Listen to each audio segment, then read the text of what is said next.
Ignacio Romero Hidalgo, blogspot.com. El blog del profesor Ignacio presenta Básico de recolección de hidrocarburos, número 5, tanques atmosféricos. En una estación recolectora podemos visualizar diferentes tanques. Podemos tener el común, se llama tanque de almacenamiento para el destino final del producto. Se despacha mediante bombeo. El tanque de almacenamiento es un tanque final. Tenemos el tanque de prueba. El tanque de prueba es un tanque de menor capacidad y para almacenar la producción de un pozo de interés y probarlo para obtener variables de producción. En este caso, el tanque de prueba es para cuando no tenemos sistemas de medición de líquido en el separador de prueba. El tanque de prueba me permite determinar la producción del pozo. ¿Cómo se hace eso? Bueno, mediante aforo, y se hace midiendo el nivel con una cinta y plomada en dos tiempos diferentes. En ese caso podemos determinar la producción del pozo. También se puede tener muestras de crudo en ese tanque. También existen tanques de lavado, lo llaman gun barrel, para deshidratar el crudo mediante colchón de agua. También se visualiza en una estación recolectora. Existen los tanques de agua, que es para almacenamiento de agua de separación o deshidratación. ¿Qué son los tanques? Son recipientes atmosféricos que almacenan temporalmente un líquido, bien sea petróleo o agua.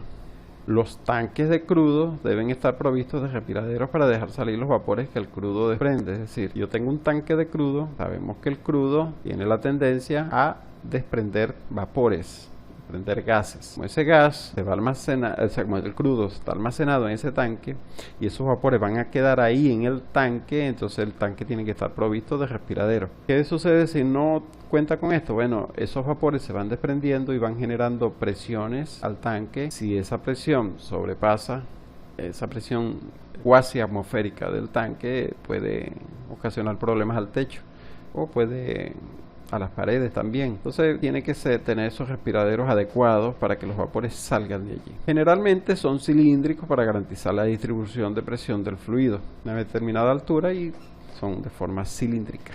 Pueden ser utilizados para albergar la producción de un determinado pozo en medida o pueden ser utilizados para almacenar toda la producción de una estación de flujo. Entonces por eso es que tenemos los tanques de almacenamiento, tanques de prueba. Los hay de capacidades que van desde 500 barriles, los he visto también de 200 barriles, y también puede llegar a tener más de 100.000 barriles. Por ejemplo, los tanques que están ubicados en los puertos de embarque, en los patios de tanque, son tanques que tienen altas capacidades, más de 100.000 barriles. Y por supuesto los tanques están diseñados para facilitar el bombeo. Genera un NPCH a la bomba para que trabaje cómodamente con una presión de succión, y de esa manera podemos enviar el crudo o el agua o lo que sea a otro sitio como medio de transporte por tuberías. Algunos tanques están provistos de sistemas de medición de nivel con indicador externo, otros con lecturas por medio de radar y la mayoría con medición por aforo. Es decir, los tanques tienen que estarse midiendo con frecuencia. Entonces, si la frecuencia es diaria, lo mejor sería que tuviese un indicador de nivel externo. ¿Por qué? Porque así el personal de operaciones puede llegar a la estación recolectora y visualiza el nivel que tiene el tanque de modo directo. Existen tanques que tienen sistemas de telemetría, tienen automatización, tiene sistemas de control de nivel por medio de una señal que se visualiza en oficina de forma remota por medio de radar, y desde el sitio se puede observar qué niveles tengo y de qué manera puedo tomar decisiones allí respecto a esos inventarios que tengo en el tanque. Pero por mucho que tenga yo estos niveles controlados por medio de indicador externo o por medio de radar, sistema de telemetría, igualito la medición por aforo nunca deja de realizarse. ¿Por qué? Porque en algún momento puede darse lo que llaman la duda, es decir, tendré yo problemas con el indicador externo de nivel, se pegó, el nivel no es ese que me está indicando, entonces en ese caso el operador debe subirse al tanque y por medio de cinta y plomada hacer lecturas del nivel. Eso es importante resaltarlo. ¿Por qué? Porque esta medición por aforo nunca va a dejar de existir, porque en la medida que desconfiemos de algún sistema automatizado, esta medición por aforo representa la mejor medida, porque el operador constata en el sitio el nivel de líquido que hay. Tienen plegada una escalera para facilitar la subida de personal al techo del mismo. Esto es para inspeccionar, mantener o para hacer mediciones de nivel. Esta escalera que se pliega al tanque, normalmente es de forma helicoidal, plegada, en forma de caracol, para llegar al tope del tanque, al techo, para hacer lo que llaman las mediciones de nivel. Por lo general, las tuberías de alimentación del tanque se ubican en la parte baja para evitar formación de gases y la electricidad estática. En algunas ocasiones uno visualiza un tanque que tiene una entrada de alimentación un poco alta, pero en la parte interna tiene como una especie de bajante que llega a un nivel bajo del tanque. ¿Por qué? Porque la caída del fluido al tanque, si es alta, puede generar electricidad estática. Y por supuesto, esa turbulencia al caer también estimula la formación de gases, que es lo que no se desea. Entonces se busca siempre que la alimentación caiga en el fondo, o sea, quede en el fondo, llegue al fondo sin riesgo de este tipo.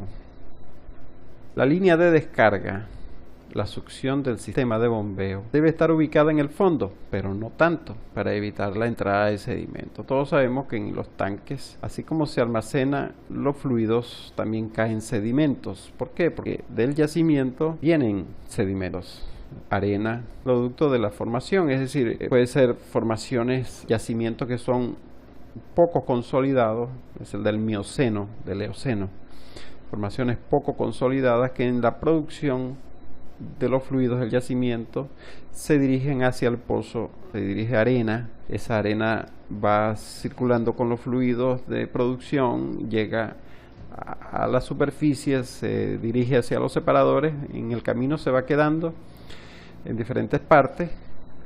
En el separador sería la mejor forma de irlo retirando por medio de la válvula de drenaje, pero esa arena es incontrolable, puede llegar al tanque, y si llega al tanque se va acumulando en el fondo, y la succión de las bombas no puede estar muy al fondo. ¿Por qué? Porque esa arena puede hacer estragos en la bomba. Entonces, ¿qué se hace? Se coloca en un nivel un poco mayor al fondo. Se habla de 60 centímetros, 80 centímetros, 1 metro. Eso va a depender del tanque y de las características del fluido y de la cantidad de sedimentos que en todo caso llegue a ese tanque. Además de la alimentación y descarga del tanque, este tiene líneas adicionales que cumple con ciertas funciones importantes.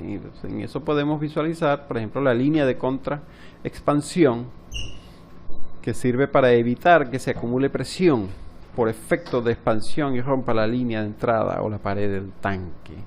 Entonces, es como que dice, para evitar que la línea de entrada vaya a generar ahí una sobrepresión, entonces se coloca como una línea paralela, como un sistema adicional que se le llama línea de contraexpansión. La línea de circulación es importante cuando el líquido dentro del tanque se segrega. La línea de circulación se llama también de recirculación. El líquido dentro del tanque se segrega, y para evitar un bombeo inicial de crudo más pesado se hace circular por esta línea y se logra una mezcla homogénea.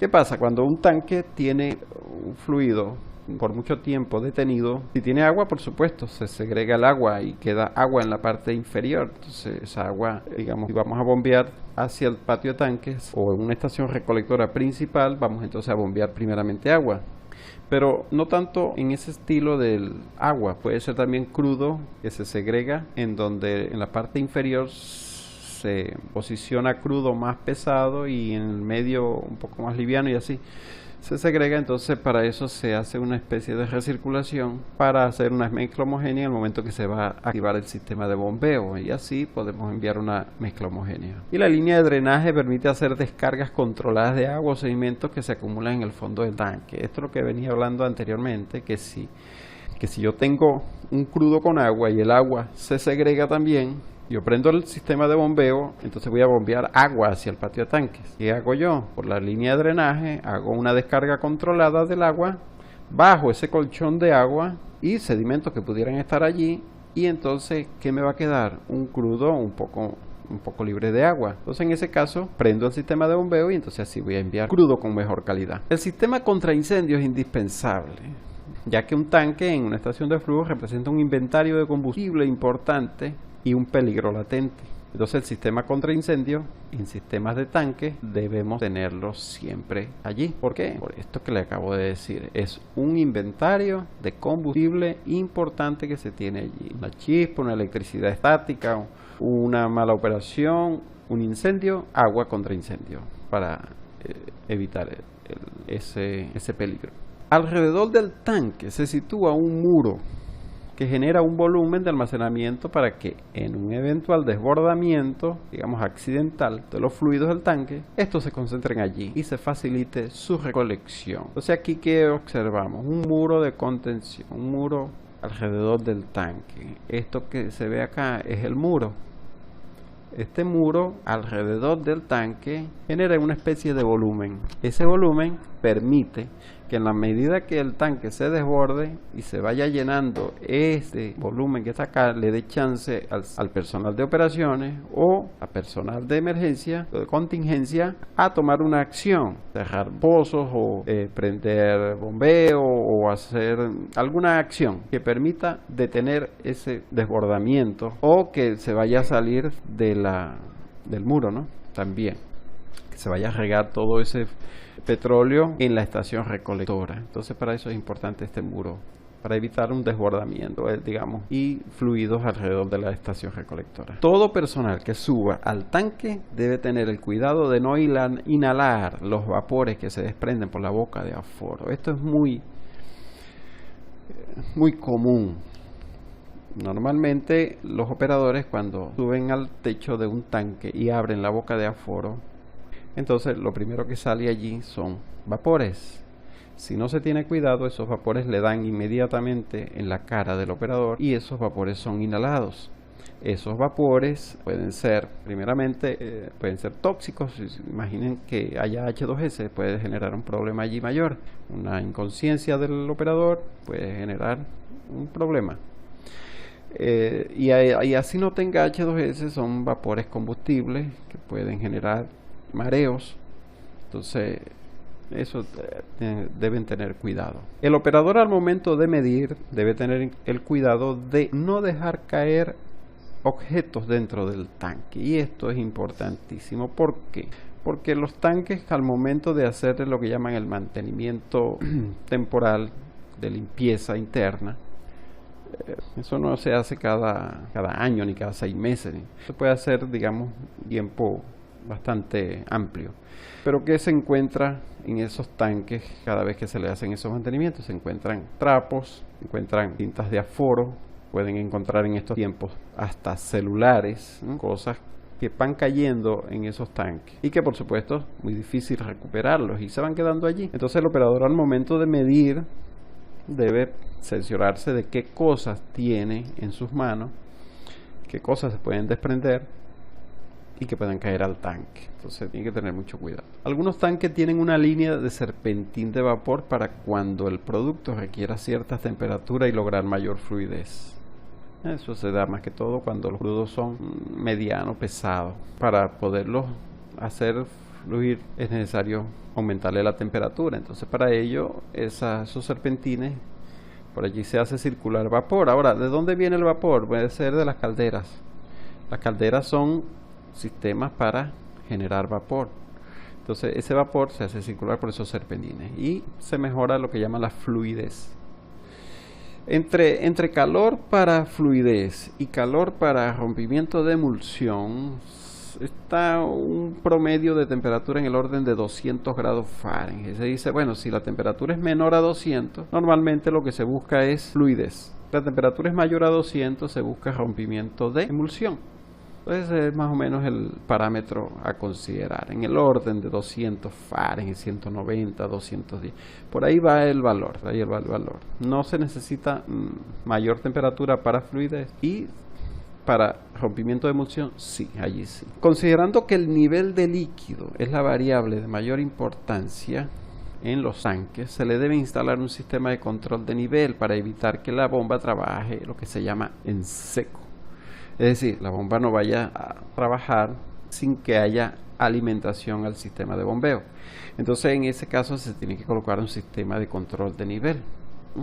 Un sistema que, bueno, el sistema de bombeo está trabajando, va descargando. Si la alimentación del tanque es menor, el caudal de alimentación del tanque es menor que el caudal que está el sistema de bombeo enviando, entonces va a suceder que el nivel va a empezar a bajar, y puede llegar el momento que el nivel llega al nivel de la succión, y entonces el sistema de bombeo puede estar trabajando en seco. Eso puede generar que la bomba presente averías. Entonces, para ello tiene que haber un sistema de control de nivel. En todos los tanques se requiere el cable de tierra para impedir la acumulación de electricidad estática. Es decir, un operador que suba y vaya a hacer la medición de nivel con la cinta y plomada debe conectar esa cinta y plomada con el cable que va conectado a tierra. ¿Por qué? Para evitar esa electricidad estática. Entonces, bueno, eso es también importante. Y si la base del tanque reposa en el suelo, como casi siempre ocurre, este se expone a corrosión. Para ello se debe instalar un sistema de protección catódica. Tiene que haber en el sistema de tanque. El tanque de lavado es un recipiente sometido a una presión cercana a la atmosférica que recibe petróleo y agua y es utilizado para completar el proceso de deshidratación de crudo mediante gravedad. Cuando el agua y el crudo forman emulsiones, es necesario realizar un tratamiento previo mediante el uso de otras técnicas, como el uso de calor y sustancias químicas. Es decir, entonces el tanque de lavado se usa ¿para qué? Para, como su nombre lo indica, el petróleo viene con agua y entonces se hace pasar por un colchón de agua, y el agua, por su afinidad, le desprende o le quita el agua al crudo. Entonces ese petróleo se lava y queda en un colchón superior, y después se va descargando con mejor calidad. Se sobreentiende de que de este tanque de lavado debe salir con unas especificaciones bastante buenas, es decir, menor del 1% de agua. Como aquí ingresa el líquido que viene con agua, el petróleo con agua, ingresa aquí hay, este es un tubo que sirve como separador de gas. El gas se descarga. Esto que está aquí es un igualador de presión para que el gas que está dentro del tanque y el gas que se desprende de la alimentación mantengan siempre una presión similar, ¿no? Que puede generar aquí una sobrepresión y esto puede generar problemas. Entonces aquí se desprende el gas y el gas se descarga por este tubo.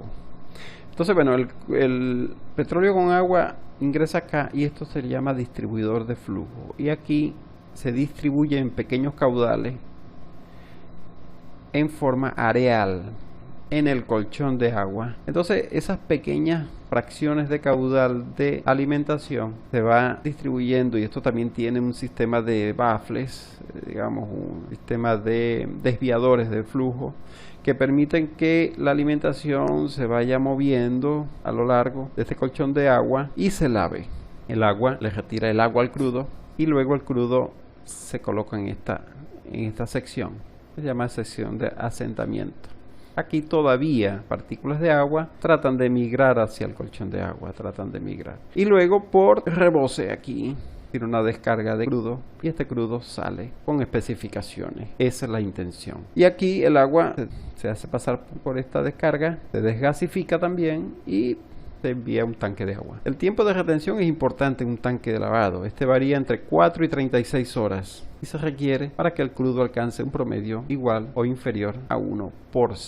Internamente el tanque lavado está provisto de baffles para lograr una mejor separación del agua. Es lo que habíamos explicado anteriormente. Número 6. Mejoramiento in situ. Entonces, bueno, los despojadores de agua son separadores que cumplen una función específica en una estación recolectora. La corriente bifásica que es descargada de los separadores de producción, se llevan hasta los despojadores de agua libre, son los FWKO, Free Water Knockout, para lograr retirar el agua y dejar un crudo con un contenido de agua mínimo, tal que se someta a un proceso de tratamiento de aguas abajo para alcanzar las especificaciones del cliente. Entonces este es el despojador de agua libre. Dependiendo de las condiciones y características del crudo, a este se le puede inyectar química desemulsionante o aplicar calor para mejorar la extracción del agua que pueda llevar. Entonces, ¿cómo funciona un despojador de agua libre? Muy sencillo, la alimentación ingresa aquí. Entonces cae a esta sección de acumulación y entonces consta de un coalescedor, donde después, al pasar por ese coalescedor, entonces se busca la segregación, se segrega en agua y crudo. Entonces tiene aquí como un tubo, una placa, un rebosadero, donde el crudo pasa a otra cámara y el agua queda aquí. Entonces tenemos aquí la descarga de crudo y agua. Y por supuesto el gas, que tiene aquí un rompeespuma, una especie de rompeespuma, y pasa el gas y se dirige por este extractor y se descarga por aquí. Entonces esto sería un despojador de agua libre. Aquí tenemos otra filosofía interna por medio de placas desviadoras. Entonces aquí el fluido va haciendo la separación para que salga el crudo con, digamos, separado. Sale el agua por acá y el crudo por acá. La descarga se hace de manera mejorada. Dependiendo de las condiciones, se le puede inyectar química desemulsionante, es decir, antes de que ingrese al despojador de agua libre, se le hace una inyección de química desemulsionante para que cuando llegue aquí la emulsión o no exista, o sea mínima. El calentamiento se realiza para lograr romper las emulsiones que no permiten una deshidratación del crudo. Esta se puede combinar con químicas y electricidad para mayor efectividad. También se utiliza para petróleo pesado para disminuir su viscosidad y facilitar su despacho y evitar sobrepresión en líneas de bomba. Es decir, el calentamiento yo lo puedo usar para romper emulsiones o para mejorar fluidez. Los calentadores de crudo genera energía calorífica direccionada a los serpentines por donde fluye el petróleo y mantener así la temperatura deseada. Y los termotratadores o tratadores electrostáticos son equipos que tienen un tubo en U, forma de U, para transferir calor al fluido de proceso. Entonces aquí en esta imagen podemos visualizar un calentador y un tratador. Aquí podemos ver el tubo en forma de U. Ingresa aquí, esto tiene como un punto de ignición aquí, genera calor, fuego directo. Internamente en el tratador, internamente, entonces hay como un tubo en U y aquí retorna una chimenea donde salen los vapores de escape. Las calderas son equipos cuya alimentación es agua líquida y su finalidad es generar vapor para suministro a sistemas de calentamiento. Aquí vemos una caldera y aquí vemos un tratador, un termotratador aquí. Fíjense que quitaron dos tubos en U. Uno que ingresa y sale por aquí y el otro hace la misma función. Aquí está el tubo en U, ingresa y sale por aquí. Tiene desviadores y aglutinadores. Y sale gas, sale agua, sale crudo. Tiene un contenedor. Pero la caldera se parece bastante, se parece algo al termotratador, pero fíjense que la diferencia ¿cuál es?